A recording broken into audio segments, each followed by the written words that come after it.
Es gibt etwas Seltsames am menschlichen Geist. Je mehr uns etwas verletzt, desto stärker halten wir oft daran fest. Vielleicht kennst du diese Momente, in denen du längst weißt, dass etwas nicht mehr gut für dich ist und trotzdem du es innerlich irgendwie nicht ablegen kannst, dich nicht trennen kannst, nicht weggehen kannst davon. Vielleicht ist es eine Erinnerung, vielleicht auch ein Mensch, vielleicht nur eine Vorstellung oder eine Erwartung oder eine Version von dir selbst, die längst nicht mehr existiert und du dich irgendwie noch nicht davon trennen kannst und weitergehen. Und vielleicht kennst du dieses Gefühl. Etwas sagt dir, lass los. Aber etwas anderes antwortet, nein. Wenn ich loslasse, verliere ich etwas. Und genau hier beginnt etwas sehr Interessantes, denn vielleicht geht es beim Loslassen niemals darum, etwas zu verlieren. Vielleicht geht es darum, aufzuhören, etwas festzuhalten, das längst gegangen ist und nicht mehr existiert. Bleib bis zum Ende. Dann wirst du verstehen, was uns Menschen so schwer loslassen lässt. Und wir nicht verstehen, dass durch Loslassen in Wirklichkeit erst Freiheit beginnen kann und wir das bekommen können, was wir eigentlich so sehr wollen. Wenn wir aufhören, gegen uns selbst zu kämpfen und die Veränderung annehmen, verändert sich unser Leben. Kapitel 1. Die Last des Festhaltens. Stell dir das so vor, du hältst ein Glas Wasser in deiner Hand. Nichts Besonderes, ein einfaches Glas. Wenn du es für 10 Sekunden hältst, passiert überhaupt nichts. Für eine Minute vielleicht auch noch nicht. Für eine Stunde, dann beginnt möglicherweise die Hand schon etwas schwer zu werden. Und wenn du es dann einen ganzen Tag hältst, entsteht plötzlich Schmerz. Interessant ist, dass das Gewicht des Glases sich nie verändert hat. Aber die Dauer des Festhaltens hat alles verändert. Und vielleicht funktioniert unser Geist ähnlich. Denk kurz an etwas, das du schon lange in dir herumträgst.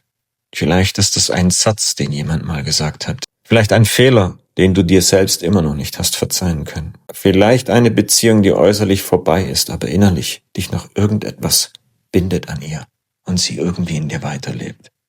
Es sind immer die Dinge selbst, die uns erschöpfen. Es ist das permanente Festhalten daran, der Kampf gegen uns. Aber warum halten wir überhaupt fest, wenn noch etwas uns erschöpft und ausbrennt und wir eigentlich innerlich bereits wissen, dass es uns nur schadet und nicht mehr wirklich hilft? Kannst du dir diese Frage beantworten? Kapitel 2, der unsichtbare Kampf gegen Veränderung. Und hier beginnt der eigentliche Irrtum. Viele Menschen glauben, loslassen bedeutet aufgeben. Loslassen bedeutet Schwäche. Loslassen bedeutet Gleichgültigkeit. Aber vielleicht ist loslassen genau das Gegenteil. Denn wenn wir festhalten, kämpfen wir häufig nicht gegen die Realität. Wir kämpfen gegen Veränderung und somit gegen uns selbst. Und der Mensch hat eine faszinierende Eigenschaft. Unser Gehirn bevorzugt eben Bekanntes. Das kann uns einen Teil von unserem Verhalten erklären. Aber nicht, warum wir manchmal sogar an Dingen festhalten, die uns sichtbar einfach nicht gut tun. Eine ungesunde Beziehung, ein altes Selbstbild, Schuldgefühle, Fehler aus der Vergangenheit, Schmerzen aus der Kindheit, Schmerz selbst, der uns vertraut ist und den wir unterbewusst schon zu unserer Identität gemacht haben. Und nun stell dir Folgendes vor, vielleicht hast du es auch schon selbst erlebt. Etwas tut weh, einfach verdammt weh.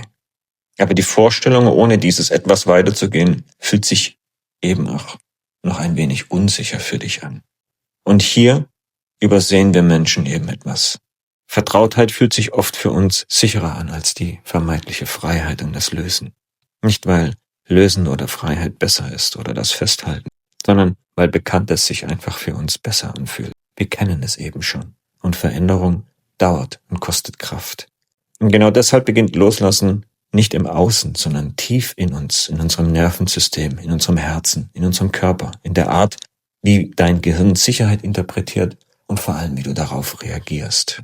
Kapitel 3. Was in deinem Gehirn beim Festhalten passiert. Jetzt wird es spannend. Aus neurobiologischer Sicht ist dein Gehirn keine Wahrheitsmaschine. Es ist vor allem eine Überlebensmaschine. Wenn wir emotional an etwas hängen, aktiviert das verschiedene Systeme in unserem Körper und es werden Neuropeptide ausgeschüttet, also Kommunikationsmittel innerhalb des Körpers und Gehirns wie Cortisol, Adrenalin und Dopamin. Stresserwartung und emotionale Bindung beginnen miteinander zu arbeiten. Besonders Dopamin erzeugt eine interessante Dynamik. Viele Menschen denken, Dopamin sei das Glückshormon. Aber das stimmt eben nur teilweise. Und genau dieser Unterschied verändert, wie wir Loslassen neu verstehen und neu erlernen können. Dopamin ist nicht an Glück gebunden. Es ist stärker mit Erwartungen verheiratet tatsächlich. Vielleicht bekomme ich noch eine Nachricht. Vielleicht ändert er sich ja noch. Vielleicht liebt sie mich ja wirklich noch. Vielleicht wird alles wieder wie früher. Vielleicht verändert sich das wieder zum Guten. Und plötzlich hängen wir nicht mehr an der Realität. Wir hängen wieder an Möglichkeiten, Projektionen, an Geschichten, die wir uns erzählen. Und vielleicht ist das genau der Grund, warum dein Herz längst verstanden hat, was dein Kopf dir noch vormacht. Der Geist wird dann wie jemand, der vor einer verschlossenen Tür einfach stehen bleibt. Nicht, weil sie nicht offen ist oder vielleicht nicht verschlossen ist, sondern weil er sich einbildet, sie könnte sich vielleicht noch von selbst öffnen. Und genau dort entsteht eine seltsame Form von Gefangenschaft, die wir uns selbst auferbürden. Nicht durch das, was wirklich ist, sondern durch das, was vielleicht noch kommen könnte, was wir schon hatten. Also ein Festklammern an der Vergangenheit, das Schwelgen in alten Momenten. Und vielleicht haben wir uns auch viel zu sehr dran gewöhnt, schon zu leiden. Und vielleicht fühlen wir uns unwohl und trauen uns nicht, woanders hinzugehen. Lass uns weitergehen ins Kapitel 4. Warum Möglichkeiten uns gefangen halten. Vielleicht öffnest du dein Smartphone. Du weißt eigentlich, dass keine Nachricht gekommen ist und trotzdem schaust du immer wieder nach. Nicht, weil du wirklich überrascht wärst, sondern weil ein Teil von dir einfach immer noch hofft. Nicht wegen der Nachricht, sondern wegen einer Möglichkeit. Vielleicht kennst du dieses Gefühl selbst. Dieses kleine Ziehen, dieses kurze Warten, dieses Was ist denn da noch? Diese winzige Spannung zwischen Wissen und Hoffen. Du weißt in Wirklichkeit aber, wie die Realität aussieht. Und dennoch hält dich etwas davon ab, diese Möglichkeit zuzulassen. Und dann stellen wir uns die Frage, was passiert, wenn diese Möglichkeit wichtiger ist als die Realität? Wir fliegen immer wieder zurück, denn der Geist beginnt, uns etwas vorzumachen. Und er reagiert nicht mehr auf das Leben, sondern auf eine Illusion, einen inneren Film, auf Szenen, die nie passiert sind und vielleicht nie passieren werden, auf Gespräche, die nie geführt wurden. Auf Versionen von Menschen, die vielleicht nie wirklich existiert haben, sondern die wir uns einfach eingeredet haben. Eine Hoffnung, ein Moment. Und genau hier wird Loslassen so schwierig. Denn wir lassen nicht nur eine Person los oder eine Situation oder eine Erinnerung, wir lassen auch die Zukunft, die wir uns ausgemalt haben, damit völlig los. Und jegliche Träume und Vorstellungen vernichten wir damit. Und das ist es, was uns zurückhält. Nur die Gedanken, die hoffen. Kapitel 5. Was Zen uns über Leiden und Widerstand lehrt. Ein Zen-Mönch würde diesen inneren Kampf aus einer völlig anderen Richtung betrachten. Zen beschreibt nämlich etwas Ähnliches, nur in einer anderen Sprache. Leiden entsteht oft nicht allein durch Schmerz. Schmerz ist nur Teil einer Geschichte, die wir uns erzählen. Der Schmerz entsteht nur durch unseren inneren Widerstand. Denn der Schmerz sagt, etwas ist passiert. Der Widerstand sagt, das hätte niemals passieren dürfen. Kennst du einen dieser inneren Sätze? Nicht nur, es tut weh, sondern es hätte anders sein müssen. Und genau zwischen diesen beiden Dingen entsteht häufig das innere Chaos. Der Philosoph Alan Watts formuliert es in einer ähnlichen Analogie. Der Versuch, Wasser festzuhalten, zerstört seine Bewegung. Dein Leben ist auch wie Wasser. Zumindest versuche es dir vorzustellen. Dass dein Leben wie ein Fluss ist, nicht wie eine Statue, nicht wie ein eingefrorener Moment. Alles bewegt sich, alles verändert sich. Du, Menschen, Gedanken, Identitäten, Beziehungen. Zum Glück verändert sich sogar Schmerz, wenn wir ihn aufhören, in derselben Form festzuhalten und ihn vielleicht ein wenig akzeptieren können und den Widerstand einstellen. Denn das Leben bewegt sich immer weiter, nicht gegen uns, sondern einfach, weil die Natur und das Leben Bewegung ist. Kapitel 6. Loslassen bedeutet nicht verlieren. Und jetzt wird es sehr spannend für dich. Und genau hier dreht sich die Bedeutung von Loslassen um 180 Grad. Vielleicht kommt jetzt eine schwierige Frage. Was wäre, wenn Loslassen nicht bedeutet, ich verliere etwas, sondern ich höre auf, gegen meine eigene Realität zu kämpfen? Was wäre, wenn Loslassen nicht bedeutet, dass dir etwas egal wird, sondern dass du aufhörst, dich selbst für etwas zu bestrafen, das du nicht kontrollieren kannst? Vielleicht bedeutet Loslassen nicht, es war nicht wichtig. Vielleicht bedeutet es, es war wichtig, aber ich muss mich nicht weiter daran verletzen und gefangen halten. Und das ist der entscheidende Unterschied, denn viele Menschen halten fest, weil sie glauben, wenn ich loslasse, verrate ich, was ich war, verliere ich, wer ich bin.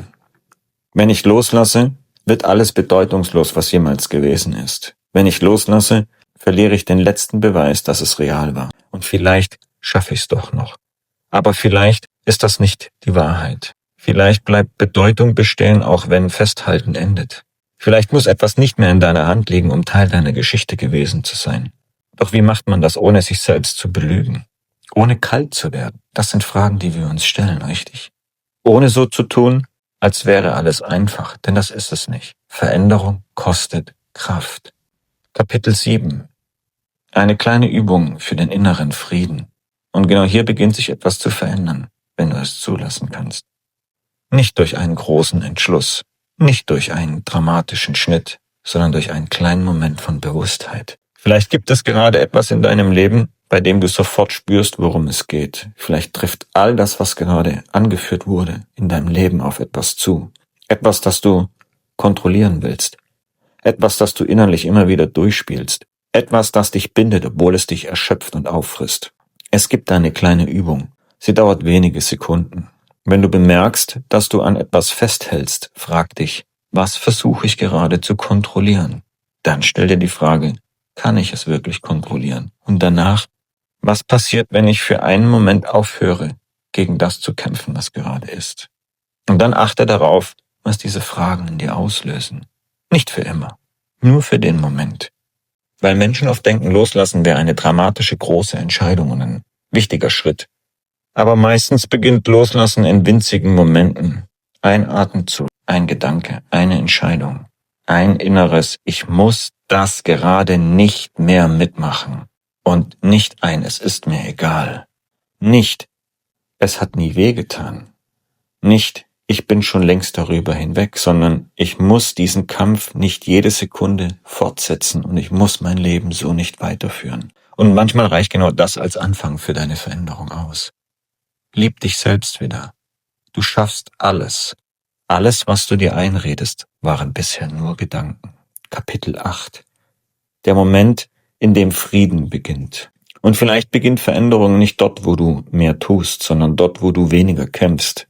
Vielleicht musst du heute wieder mal nichts reparieren. Vielleicht musst du heute nicht stärker werden. Vielleicht musst du heute nicht alles verstehen. Vielleicht reicht es aus, zu erkennen, du bist nicht das, woran du festhältst. Du bist nicht deine Vergangenheit, nicht deine Fehler, nicht deine Angst, nicht deine Geschichte. Du bist derjenige, der sie beobachtet.